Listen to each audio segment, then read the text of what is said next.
Hey guys, great podcast for you today. Really, really excited. These are I'll give you some insights into what we get in our practice. Not in our practice, let me say it again. What we get in our coaching groups that translates into your practice. We get so many false beliefs and statements that people talk through that they don't even know why they're saying it and they don't really understand. And so just to give you a preview, here are three. I don't want to feel sleazy when I sell. I don't want to send a lot of emails because I'll be spammy. I don't want to give treatments away for free because I won't maintain my credibility. And so, as I often do, this podcast is all about me knocking down one by one the false beliefs that you currently hold. And if any of this resonates with you, I hope at some point you stop. You look in the mirror and recognize that these things will not improve until you do. These things will not go away until you do. If I can encourage you to do anything, for you guys out there that are driving to work right now, that are struggling in practice, that don't understand how we're going to make a living doing it, I promise you the issues are not what you think they are. If you're miserable right now, if you're struggling, take a look in the mirror. What's the root cause of all of this? Are we ready to address it? Because if you are, we have a community of people that have and have had wild success. And I would just encourage you, man, just give it a chance. Just give it a chance. Why not? You're worth it. You're worth it.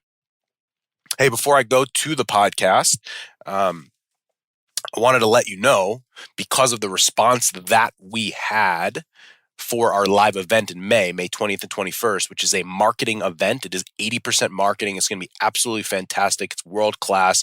We've got guest speakers. We've got over, I think, 60 rehab chiros from all over the country and Canada making the trek to New Jersey to come to this weekend. We actually had to get a bigger room. I had to call the venue and see if they could help me. And we are going to be getting a bigger room, which means the good news is we've been able to open up more guest passes. So if you are currently in practice and you just want to know, how do I get more new patients? How do I build a consistent marketing funnel? How do I constantly get new patients in my door? How do I help my practice grow? One of the three main levers to turn in a practice to help it grow is marketing. And so we are going to spend this weekend 2 days doing marketing. If you leave that event with less than $10,000 of marketing ideas, then I failed you. I can guarantee you, you will leave there with significantly more than it cost you to get there. If it costs you $1,000 all in, if you don't leave with one idea that generates 10,000, I failed you. And you know what? I'll give you your flight back, your money back. That's how much I believe in what we're doing. And so if you're not a member of our program currently and you want to learn marketing and you want to spend 2 days just immersed in learning world-class marketing, world-class follow-up, how to get new patients, you need to be there. You need to be there in May 20th and 21st. So we've opened up more guest passes. If you're not currently in our programs, we'd love to have you. I'm personally inviting you. So if you're interested, you can shoot me an email. coaching@strivetomove.com. Just put guest pass in the subject line. We will get you an application. And then once you apply, we'll be able to jump on a call to see if it's a good fit. And then from there, we'll allow you to book the ticket. So May 20th and 21st, all about marketing. Give yourself a chance.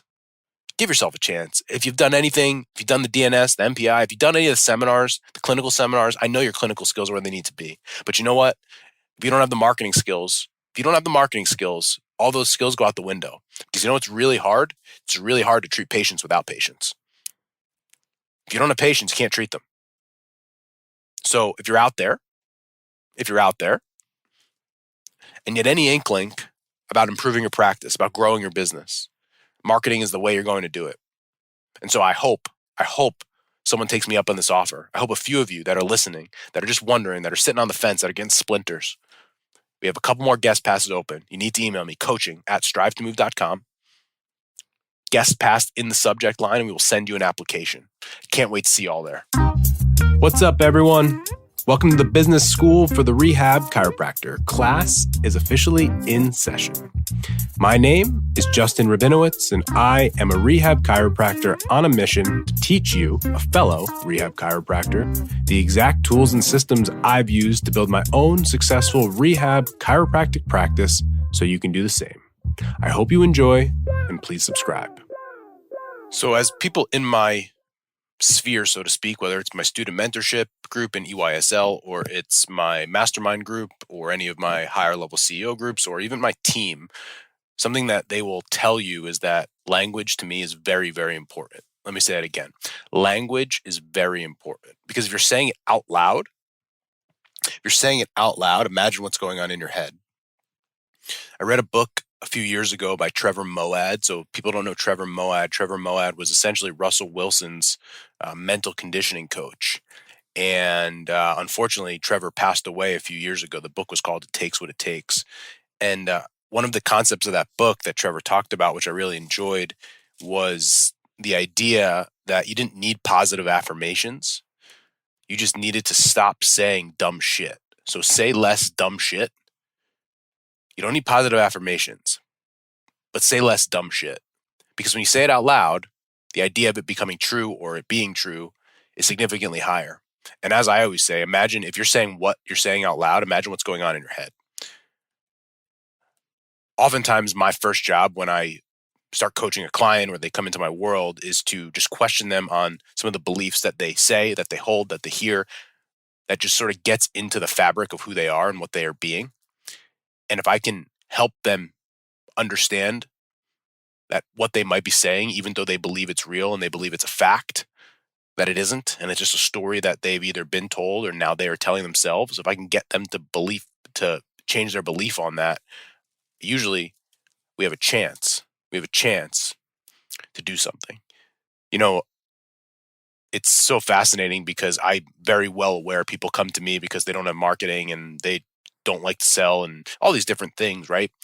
And at some point, we just have to help them understand the beliefs that they currently hold. And I see it all the time. And it's interesting because the people that have the most success are the ones that embrace this, and the ones that don't, they think that we're getting all woo woo and we're trying to do all these kumbaya type things. And usually those are the ones that have the biggest trouble because they just can't get out of their own way. They can't even see beyond the false beliefs that they currently hold. And that's why they're stuck.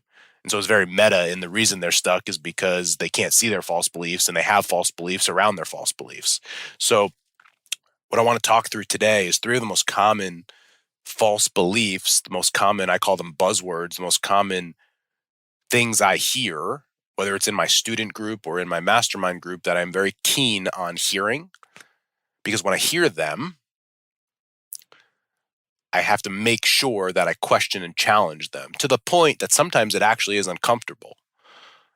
I do that on purpose because I just don't see how any way through what we're trying to accomplish in a business if we go along the world telling ourselves a story that is false. I don't know how else to say it. And so I'm going to go through three of those with you today. And hey, do me a favor. If any of these three resonate with you, if you're currently not in our world and any of these three resonate with you, shoot me a DM or post on your story about why it resonated with you on IG, because I think we hear these all the time. And some of you guys driving might drive off the road like, oh, I think that, and maybe that might not be true. You know, I think the idea of this podcast in general is specifically to help get you guys think. You know, hopefully it questions some of the things you believe. I hope it makes you a little uncomfortable. Doesn't mean you have to change everything you think. It doesn't mean anything other than the fact that I want you to stop and question it. I would say if I've had any success over my 10, 11 year career, it's that my friends will say I question everything, which is kind of annoying when you're my parent because I question everything, but that's just the world I live in. I question what I currently think. I question the beliefs that I currently have, whether it's personal or professional. One of our core values in our company is strong opinions loosely held.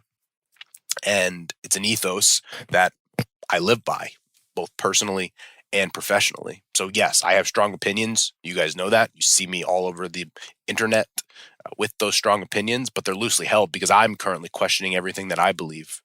And I always want to be proven wrong. I want to see a better way to do it. I hope you guys feel the same way. So let's get into it. it's on the subject of doing emails. So something that I've done since I've opened my practice is every week, twice a week, 3 times a week. And now with our CRM and automations, we are often sending emails and texts multiple times a week to patients or prospective patients or past patients or future patients. And if you guys are currently in my world, in our JR coaching world, or you have opted into anything in our atmosphere or universe, you get consistent content from us minimum twice a week, at a minimum twice a week. I send one weekly email, Hannah, our marketing director, sends another one, and obviously I'm on social media pretty regularly, but you guys get regular content from me. It's just something I believe in. And so a few weeks ago, there was someone in our student group, and I thought it was a great question. He said, I don't know about sending so many emails because, and here was the buzzword, it was, I don't want to feel spammy. I don't want to feel spammy. And so for me, it's, well, why would you feel spammy? Well, because we're sending emails all the time. Okay. Tell me again, why would you feel spammy? You see, for me, the only way I would feel spammy is if I was spammy, if I was actually spamming people with emails. And if I actually asked someone what the definition of being spammy was, I don't even know if they would know. I would assume when they say spammy, they just mean being annoying. You know what I'll say? The first thing is, we all know people in our lives, sometimes ourselves, in order to do something we really need to do, someone needs to annoy us. Let me say that again. There are many things in all of our lives that we are just not doing, that not taking action on. And the only way we will is if someone annoys us. And so potentially, if you think spammy is being annoying, I would ask you, what is something in your life that you currently are not doing that deep down you wish someone would annoy you? I'll give you an example of this, a non-email example in our own practice. So we believe in consistent follow-up, reach outs, one-to-one personal contact with people. We believe in training. We believe in a lot of different things in our practice that most other practices do not believe in. And a few weeks ago, my admin, Lauren, who's been on the podcast, she was, we were in a team meeting, and she was saying, like, we have to remind constantly. And I kind of said to her, I said, listen, guys, I just want everyone to know here that I'm giving Lauren full permission to be a pain in all of your ass. Every single one of you, over and over and over, because all of you need it. And so at that moment, it was like, Lauren, be a pain in everyone's ass. Remind them, talk to them, ask them if they're ready. Have they prepped? Have they done what they needed to do? So Lauren, go ahead and be spammy to our team. Go ahead and be spammy. I want you to be spammy. I want them to say, Lauren, shut up. You're so annoying. That's what I want. Why? Because we need it. We need it to be held accountable. We all do, myself included. We all need people in our lives to hold us accountable. So some of your patients that are having back pain or aren't your patients yet, they need to be annoyed and spammed. It's the most loving thing you could do for them. How you feel, your perception of it, is almost irrelevant, because you know what? If you have 10 people that are on your list that desperately need to be in your practice, and if 2 of them give you the middle finger because you're spammy, and the other 8 end up as patients in your practice, I think you did your job. I'm willing to lose a few soldiers along the way that might not be involved in what we're doing or not understand or might want us to feel spammy. I'm good with that. Why? Because there's another 8 that I know need to be in my office. Where does that land for you? If you don't want to feel spammy, where does that land for you? I don't care about being spammy. One of my mentors said early on, and I think this will resonate, hopefully make you laugh a little bit. He's like, but Paul, we don't want to annoy people and email them every day. We don't want to email them every day. He said, you know what? He's like, if I died tomorrow and on my tombstone, they said, Paul was a great guy, but he was really annoying. He was really annoying. He sent me useful content every single day. That was so annoying. I can't believe he did that. I can't believe he sent me useful content every single day. You know what? That guy, Paul, what a jerk. He spammed me with valuable information, and he really wanted what was best for me. What a jerk that guy was. So when you start to think you're being spammy by reaching out to people, sending them constant emails, getting in contact with them, sending useful information to them, and you believe that's spammy, then maybe we need to check you and see what you are doing, because I don't feel spammy. If I'm sending useful information, if I died tomorrow and they said, that guy Justin, he's a jerk. He sent me too much useful information. Okay, great. I can live with that. But you know what? You know what I can't live with? That guy Justin, he never tried to help anyone. So if you feel spammy out there with your email, I would just question what that actually means to you. The second one. I don't want to sell because it's sleazy. Okay, well, what do you mean by sleazy? Why would you feel sleazy? Well, because the answer I got when I asked this was, well, I would give them something, I would prescribe them something as a chiropractor that they didn't need. Okay, so the next question, why would you prescribe them something they didn't need? There's silence.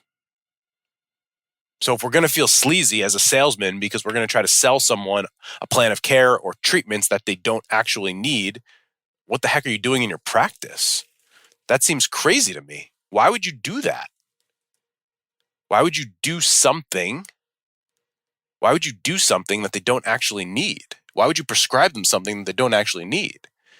The nice thing about us being in the rehab world is that these patients come to us and they don't just get their back cracked. We do so much more, which is why I tell all my rehab chiropractors, we are teaching people movements. We are helping them, guiding them. They are usually active adults that most likely need our help for a long period of time. And if you believe in teaching people movement and educating people on how to move their body, just like you would want them to exercise all the time, there's very rarely a time that you're overdoing it with people. You're not the traditional chiro. And so again, if you feel sleazy because you're prescribing someone something they don't need, then I would just question what the heck you're doing in your practice, because we don't. I never have. Same thing in my coaching business. I don't feel sleazy ever telling someone to do my program because I think they need it. I never feel sleazy. Why would I feel sleazy prescribing someone something that I believe in? That seems silly to me. So if you don't believe in what you're doing, or you're just selling someone something to make a quick buck, well, that's on you, man. I don't know how to help you with that. I mean, persuasion in sales goes a lot of different ways. There are people that use it for a negative. I'm not one of those. I hope you aren't either. If you are, what am I supposed to do? I mean, if you're a jerk or a scumbag, that's not on me. That's on you. If you believe in that, if you're so desperate to make $1 off someone, you lie, cheat, and steal, then you are sleazy. But if you sit someone down in front of you and you tell them what they need and you believe it's good for them, then how are you sleazy? Why would you feel sleazy for that? I mean, do you think the heart surgeon who's going to save someone after they had a heart attack and give them another 30 years in their life feels sleazy about telling them what they need? I don't understand. Where did that come from? Why do you feel that way? If you don't think someone needs something, why would you tell them to do it? That's ridiculous. Now, inherently, what we're probably going after is there's a limitation in self-belief, which goes back to kind of where we started. You don't actually believe in what you do, so it'd be hard to tell someone else. So you feeling sleazy is more of an internal belief conversation, which goes back to where we started with. A lot of it starts with us anyway. And then the third one, we got this the other day. So one of our marketing strategies is to find influential people in the community, in our world, whether it's trainers or whether it's golf pros or running coaches, whoever in your community are people that work consistently with your perfect patient. And the conversation was about doing free treatments or discounted treatments to get these people in to create that relationship. And I'm not here to talk about the free treatment thing. That's probably a topic for another day. But the quote that was made was, well, I'm afraid if I give away free treatment, I'm not really going to be able to maintain credibility. I'm not going to be able to maintain credibility. And so again, to me, I'm just going to question everything and say, well, what does that have to do with maintaining credibility? And the story that I'll give a shout out to my friend, Ryan Hager, who Ryan is the reigning New Jersey PGA professional golf coach, instructor of the year. He's named by Golf Digest one of the top instructors in the country under the age of 30 or 35. He's in his 20s. And just this past week, he invited me to teach at an event that he put on for the entire New Jersey section of PGA instructors. Basically, his credibility was on the line to bring me in to help speak to his colleagues. So that's his credibility.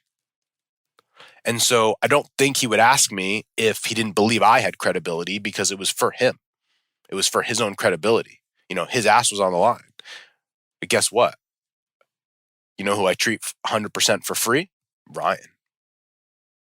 So having credibility or maintaining credibility and what you charge or don't charge, it's not about what you're charging. It's about who you are as a person. It's about the results that you get. It's about the relationship you create. Having credibility has nothing to do with that. I mean, there are a lot of people that charge money for things that I don't believe have credibility. I don't see how they're related. And so if you believe you're not going to be able to maintain credibility, again, this goes back to feeling sleazy. This is not a money question. It's not a prescribing someone something question. It's not being a chiro question. It's a personal question. Why don't you believe you have credibility? Whether I charge $2 million or $0, it does nothing. It does nothing for me internally to create or not create my personal credibility. That's external. My credibility is not based on the money I make or money I charge. It's not that. It doesn't work that way. So if you believe that not charging someone or charging someone a lot of money is you're going to go home and increase your credibility meter or decrease your credibility meter, again, we go back. What's the actual problem? What's the actual problem that you have? So if you feel sleazy when you sell, if you feel spammy when you do email, if you don't feel like you're going to maintain credibility by doing free treatments, I think in all three situations, we've got a deeper problem. We've got more of a problem. We've got to look ourselves in the mirror and really start to address the root cause of why we feel this way. And if you don't do that, I promise you, with everything that I believe, you're never going to get where you want to get to. You'll keep having new issues that come up. You'll keep having things that are in your life that you just don't understand. And you throw out these random statements that you've heard from somebody else. But inherently, it's about you.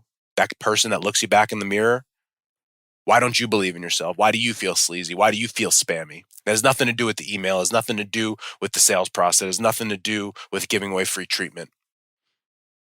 That's just a symptom. And if I'm you out there and any of this resonates with you and you haven't done anything about it, you better take action now, because I promise you, it won't just resolve itself. Thank you so much for listening to this episode. And if you found this content valuable, here are 4 ways I can help you for free. 1, grab a copy of my free guide, the Rehab Chiropractor's Checklist. You can get that at go.drjustinrabinowitz.com/guide. That's go.drjustinrabinowitz.com/guide. 2, go ahead and give me a follow on Instagram at Justin Rabinowitz, where I post business content. 3, subscribe to my weekly newsletter by sending me an email at coaching@strivetomove.com. And 4, leave us a 5-star review so we can gain access to more influential people and bring those lessons back to you.